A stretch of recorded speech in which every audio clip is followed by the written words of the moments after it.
whatever people do, they always have a reason. They may not be aware of the reason consciously, but there's always a reason. If someone tries to commit suicide, there's a reason. If someone tries to hurt someone else, there's a reason. If someone is willing to work 18-hour days, there's a reason. If someone doesn't want to work, there's a reason. Now, here's the good news. Having dealt with literally tens of millions of people from hundreds of countries, or more than 100 countries to be accurate, I could be an idiot at this point and have to see there are patterns. There are patterns that'll make you angry and patterns that'll make you sad. There are patterns that'll excite you. There are patterns that'll make you grateful. The patterns that'll make you completely worried all the time. There are patterns that'll make you feel so absolutely certain you can run through an effing wall. Once you know what the patterns are, you can get rid of the ones that don't work and adopt some of the ones that do more often. And that's a good part of what we're going to do the next few days to give you perspective. But the most important pattern to understand is why people do what they do. So as I told you, I've had a unique gift. I've had the chance to travel the world at this stage of life where literally the world is available to all of us in a few hours. But what I want you to understand is everybody has a reason for what they do, but the good news is there's only 6 reasons. There are lots of different stories, but I can tell you by experience being around the world, there's only 6 reasons. And those 6 reasons are called the 6 human needs. And I'm going to walk you through these. Now, I need you to manage your state for the next few minutes because we're going to go a little deeper on content, but we're going to do it only so in the future for the next 3 days when somebody stands up, you're going to look at them and you're going to go, what's driving them? And I'm going to ask you, which of these needs are driving them? Because once you know what drives somebody, you know how to meet their needs. Or you can predict their behavior and see whether or not they're the right corporate match, personal match, intimate match, because you have to understand it. So what are these 6 needs? They are not goals. They are not desires. If you travel with me around the world, you'll see every culture has different goals. Everybody has different desires, but we all have the same needs. What are they? Number 1 is the need for certainty. Certainty. Now, what the hell is certainty? Certainty is a survival need. We all need to feel certain that we can avoid pain and that ideally we can have some comfort. Why? Because continuous pain would mean continuous damage. Continuous damage eventually means death. So the need for certainty is built into every human being. And I'm going to show you now in the next few minutes, if you stay with me, and I really need you to, so make sure you sit up in your chair and focused on this area. Because after this, we're going to kick in gear again. But right now, you got to take this in. It'll be so valuable, not just for this weekend, but for your life. All human beings have the same 6 needs, so why do we behave differently? Because the only thing different in people is 2 things. We all have the same 6 needs, but we don't value them equally. Some people, certainty is the number 1 thing they value. And if they're certainty driven and you try to change anything, they freak out. They get fearful or they get angry or they get pissed off because what matters most to them is keeping things the same way where they feel like they're in control. Raise your hand if you follow. That's an example. Some people, they value love much more than certainty. Some people value certainty more than love. So even though they love you, if they don't feel certain, they won't open completely. Right? Just as one example. So the difference in people, we all have the same 6 needs. The difference is which of the top 2 you value most out of these 6. Because these top 2 determine your direction in life. And direction, if you keep moving in direction, it leads you to an ultimate destination or destiny. So we want to understand what your top 2 needs are. And same thing with other people. This weekend, when somebody stands up, often I'll say, what's driving them right now? And I want you to see, within a very short time, 8,000 people from 44 countries will all be saying the same thing. Because it'll be that obvious to you. You'll be a practical psychologist by the time we're done here. So now, if we know what these needs are, and the person values them differently, we also have to find out 2 people could have the same need, but they have a different belief about what it takes to be loved, or a different need about what it takes to be certain. Some people to be certain need $10 billion. Some people to be certain just need to pray to God. Some people to be certain need to feel like they have 3 perfect children and they're there every day. Some people that feel certain because I've always figured it out. I don't know what's going to happen, but I know I'll figure it out because I always have. You can get certainty from your past. You can get certainty from God. You can get certainty by working out intensely. You get certainty by eating food. Too much food especially will put comfort in your body. If you overeat, all the blood goes in your stomach. You start breathing again. So we all need certainty. The only question is it number 1, 2, 3, 4, 5, or 6 on your list?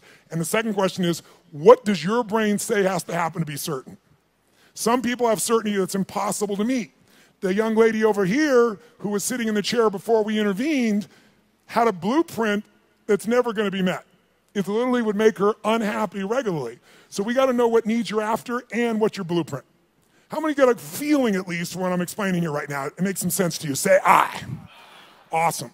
So the first need is certainty. How can we meet our need for certainty?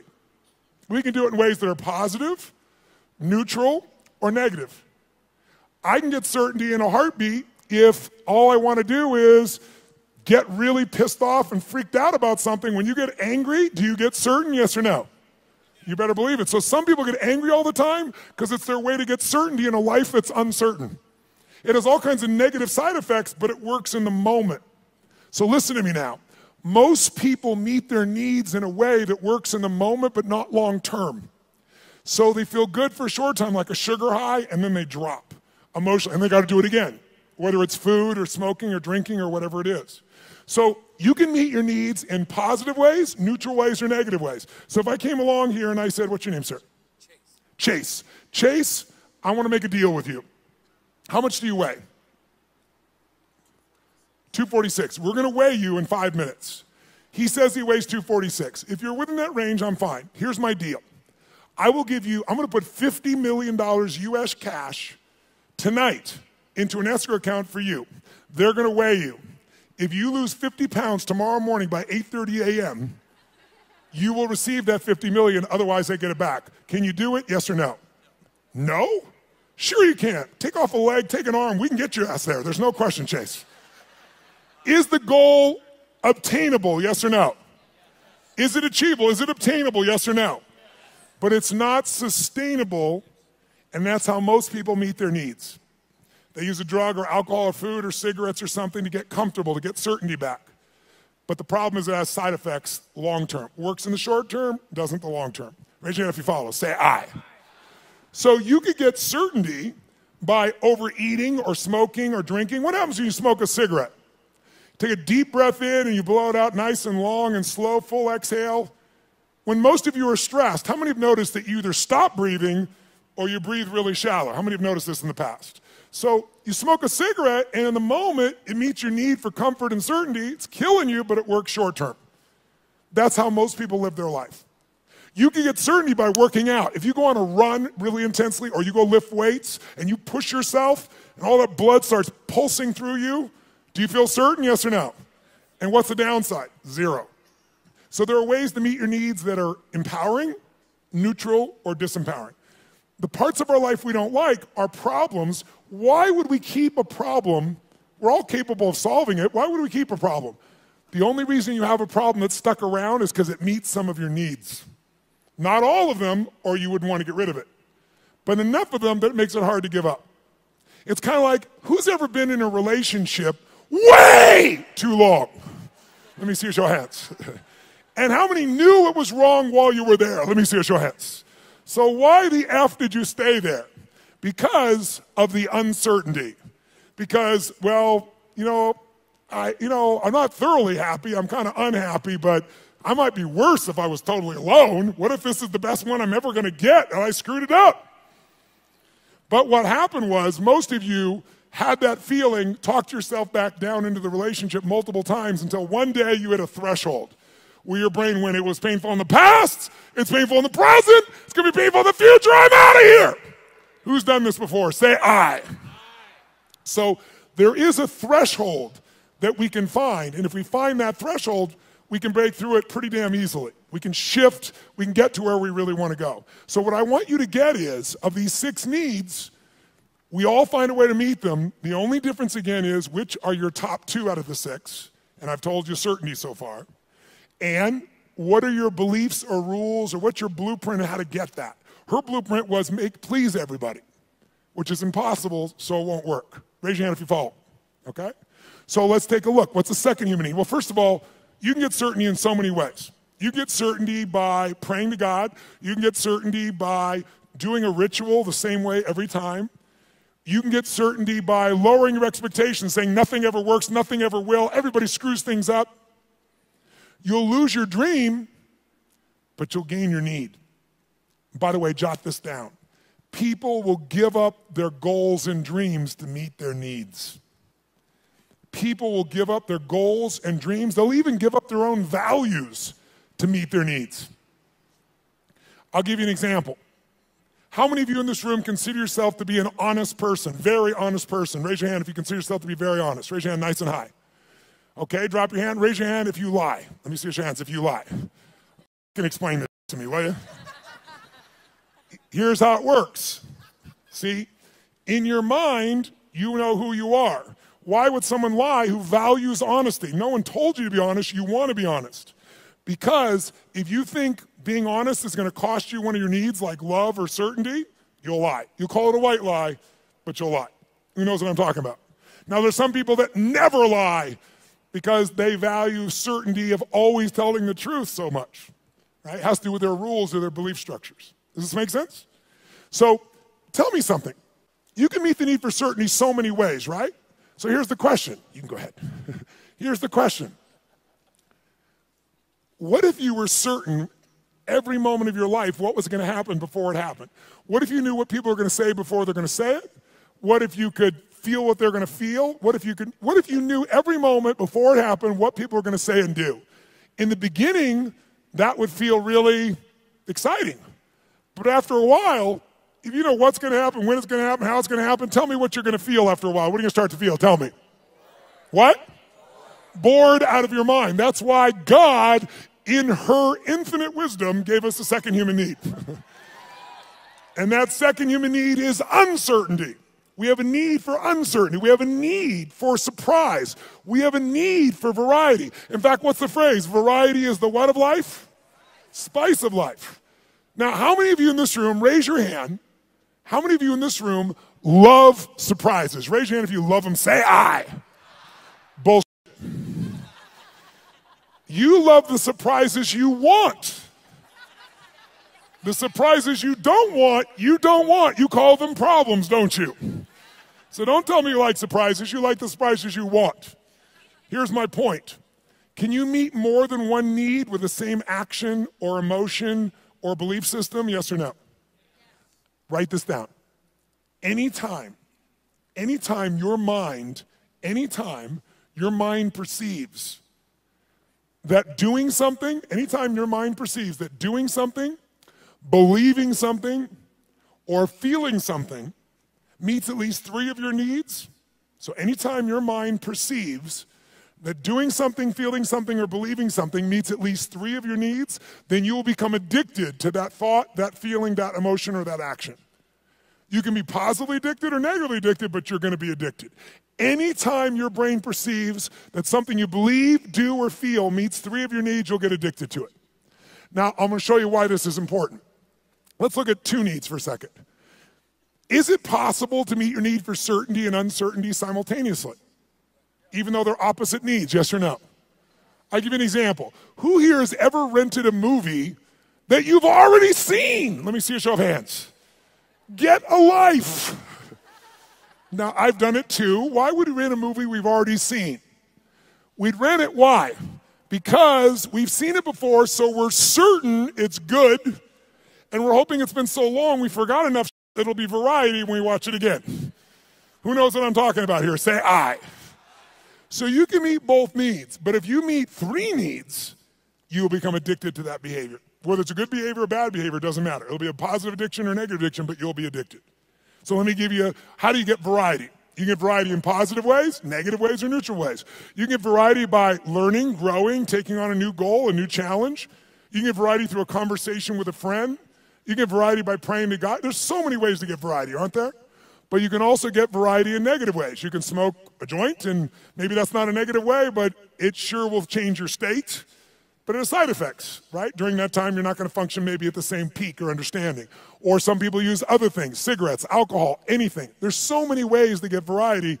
The question is, are your ways positive, neutral, negative, or empowering? How many follow? Because we all have ways of getting that variety, that uncertainty. So here's what I want you to do. Third human need is significance. The need to feel unique, the need to feel special. Yes, I hope that picture makes you feel special.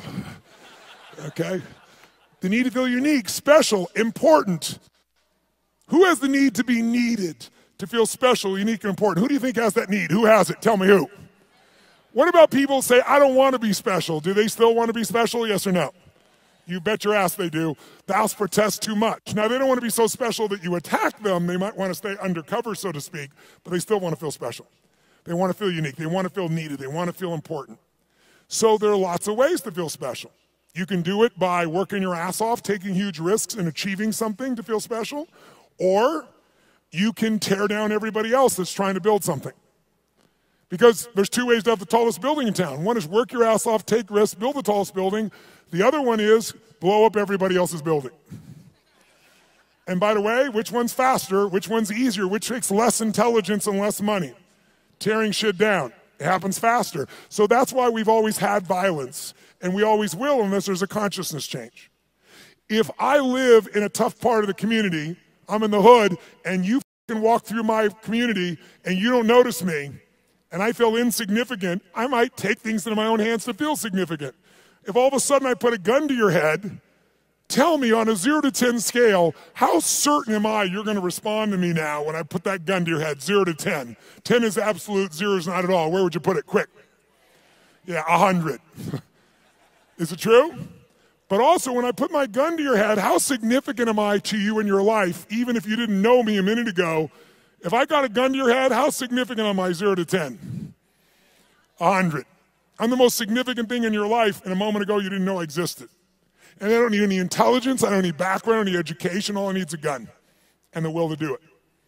Oh, by the way, just in case there's not enough there to be an addiction, when I put that gun to your head, every time that happens, it's going to be a different game. I know you're going to respond to me, I know I'm significant, but what you're going to say and do is different, so I get variety. So you meet 3 needs, but violence doesn't end there. Because the 4th human need is connection and love. And most people are too afraid to love because they've loved and been disappointed, or they've loved and then lost the love, and it was so painful that now they settle for the crumbs of connection because that's safer. So it's a form of the need, but a low level of the need, but it's still part of the need, and we got to meet it. So if you're going for connection and love, if I cut my gun to his head, on a 0 to 10, I'm a 10 of certainty, I'm a 10 of significant to him, I'm going to have a ton of variety. But are we also connected in a sick way, but deeply connected in this moment? Yes or no? On a 0 to 10, how much connection is there between our lives at this moment when I put the gun there? 100. How many follow this? Say I. So violence meets 4 of the human needs, and that's why we've always had it. That's why ISIS exists. That's why people do the stupid things they do, is they do it to try to meet their needs. The biggest cause of violence, though, if you'll notice, is 95% of the time when it's a terrorist, it's a male. Why is that? Because in the human nervous system, if you're masculine, testosterone is probably large in you. Whether you're a man or woman, if you're more masculine, you got a lot of testosterone. Testosterone is about dominance. It's about significance. It's about domination. And the higher that is, the more they want it. If they look at their life and they're not dominating, and they get really frustrated, they'll do a final act. Men will die for significance. Women will die for love. Now, some men will die for love too, so you know. But biochemically, a female is wired to be able to nurture and to support human beings. We wouldn't exist if it wasn't for every woman in this room, because we all came through one and we wouldn't exist. There's no man that can make this shit happen.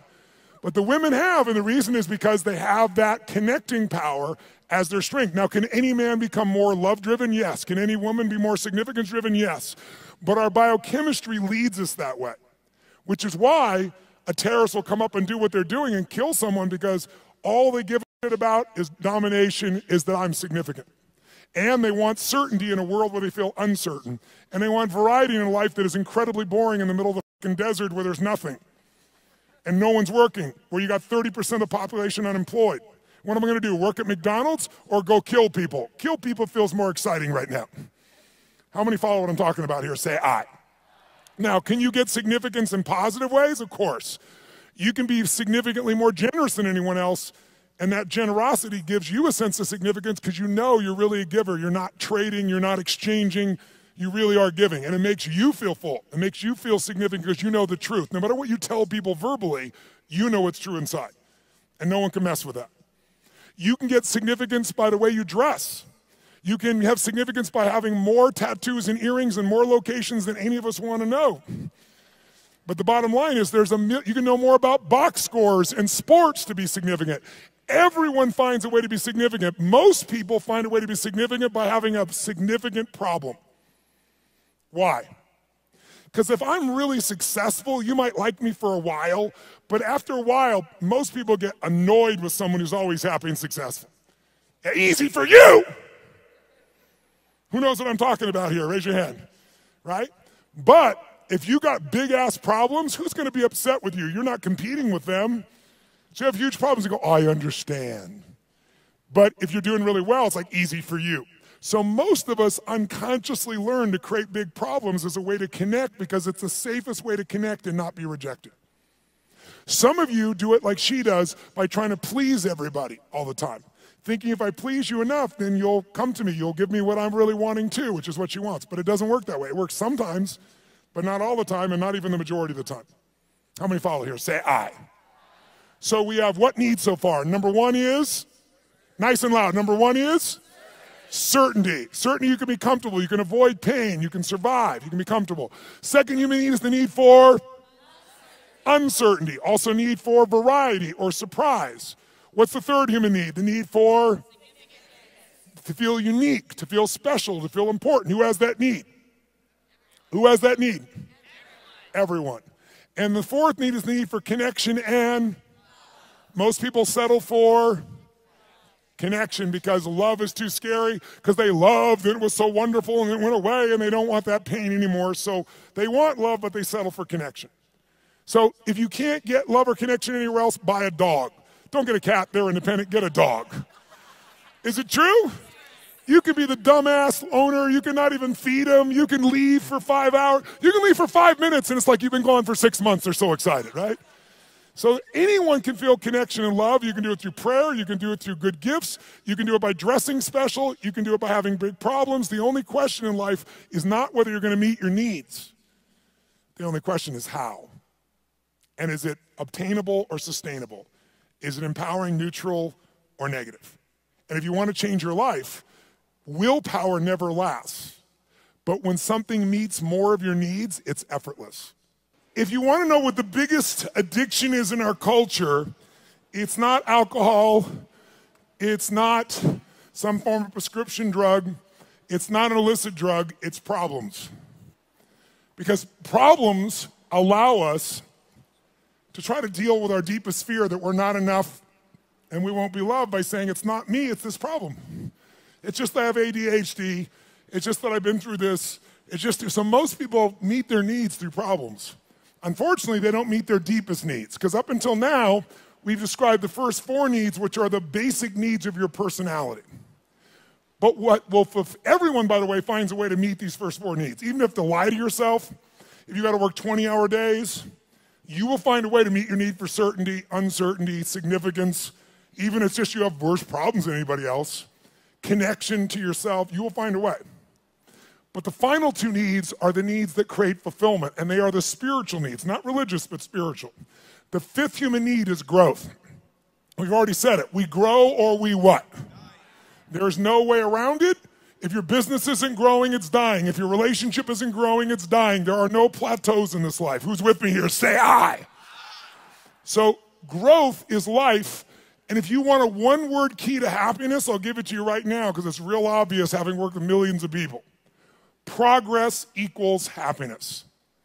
If you're not even where you want to be, you're still overweight, you're still financially struggling, you're still not where you want to be in your career, but you start working out. You haven't even lost the weight yet, but you start feeling better, you start making progress.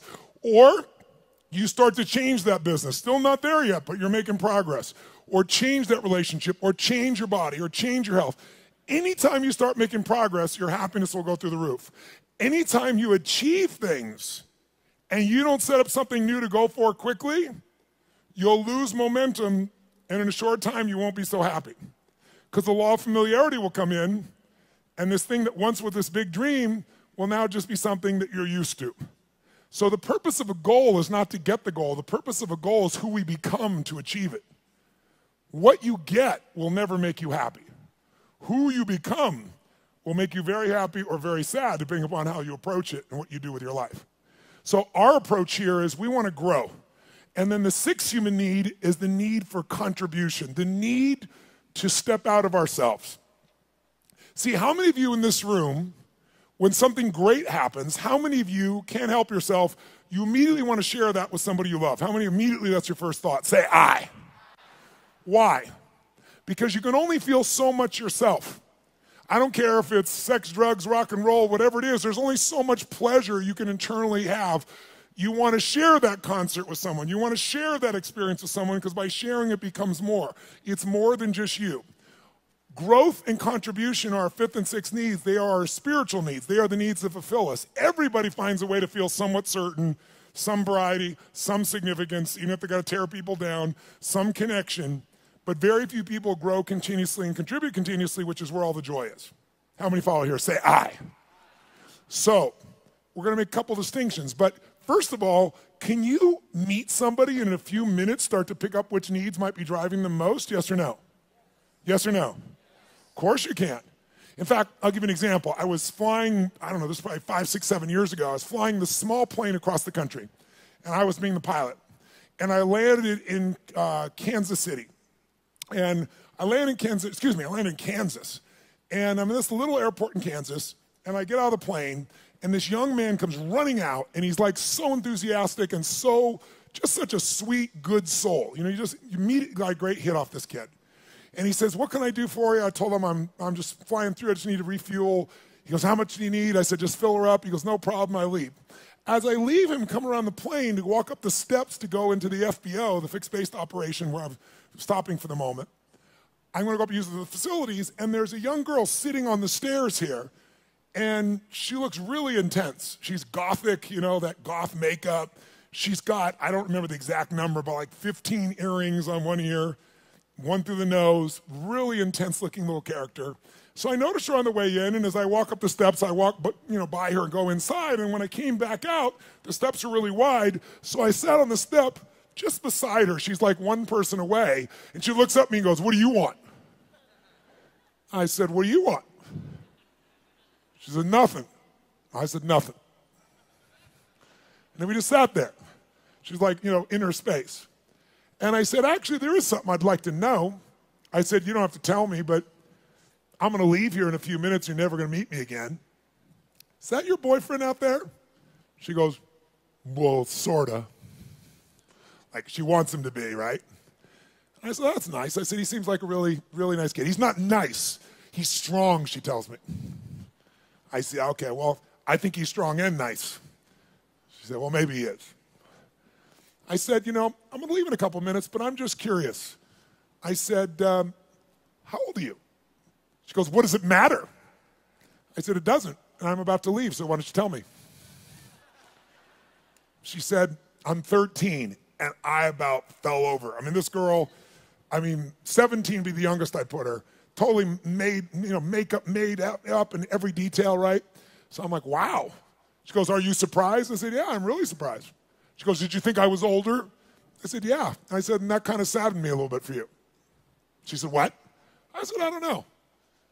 I said, I'm curious. I'm going to leave here in a few minutes. And she goes, you're curious about a lot of things. I said, I am. I said, how come, and I'm making up the number, it may have been 13, but it was more than 12. How comes 13 or 15 earrings? And she says to me, because everybody else has 5. Now, if I don't tell you anything else about this young lady, what would you say is the number one need that's driving her at this stage of her life right now? Nice and loud, go. Which one, nice and loud? How many said significance? Raise your hand. Absolutely right. You can see it easily. But people are driven by more than one thing. And as I'm watching her in this really tough-ass approach and thinking about how she's adapted to be unique and significant, I look down and I see she has a keychain. And it's a Tigger keychain. You know, Tigger, the Disney character, Winnie the Pooh Tigger. And I go, cool keychain. And she goes, yeah. And all of a sudden I saw a little girl there for a second. And I said, Tigger, I said, where'd you get that? She goes, well, my dad got it for me. And all of a sudden there's a 13-year-old girl there. It's totally amazing. And I said, really? She goes, yeah, I really love Tigger. I even have Tigger curtains, and I have a Tigger sheets. I mean, it's embarrassing, but I love Tigger. So tell me something. this woman's need. She meets her need for significance by doing what? Being gothic, being different than everybody else, 15 earrings, tough ass, makeup. But she's still a little girl, and she has another need called certainty and comfort. And where does she get that? Tigger and her dad. And you could see it right there in front of you. After this weekend, you will never see the world the same way if you stay awake. Instead of seeing people's behaviors, you're going to see their attempts to meet their needs. And when people do stupid things, they're just starving to meet their needs, and they're finding something that isn't very effective, or it's effective short term, but hurts them long term. And because you've done this, you can have compassion. How many of you have something on your list, more than one, where you're doing dumbass things to meet some of your needs, and even though it doesn't meet all your needs, it meets some of them, and so you keep doing it? Let me see your hands here. Say, I.